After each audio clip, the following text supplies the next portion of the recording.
દેશનો નાગરિક આપણી બહાદુર સેનાના સૈનિકોને શ્રેય મળવું જોઈએ આવી વાત કરે આ શું કોઈ ગુનો છે?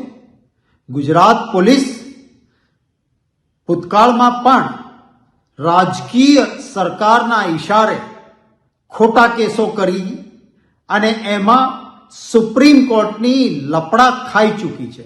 સુપ્રીમ કોર્ટે કડક શબ્દોમાં ટીકાઓ કરી છે. એમ છતાં હજી આ રીતના એરેસ્ટ એ કોઈ સંજોગોમાં ચાલે નહીં. હું પોતે પણ કહું છું કે દેશના જાબાજ સૈનિકોને પૂરતું શ્રેય મળવું જોઈએ અને સરકારના નાણાંનો દુરુપયોગ કરીને, દેશની પ્રજાના નાણાંના દુરુપયોગ કરીને પબ્લિસિટીના સ્ટન્ટ પાછળ ભાજપની સરકારે સરકારની તિજોરીનો નાણાંનો દુરુપયોગ ન કરવો જોઈએ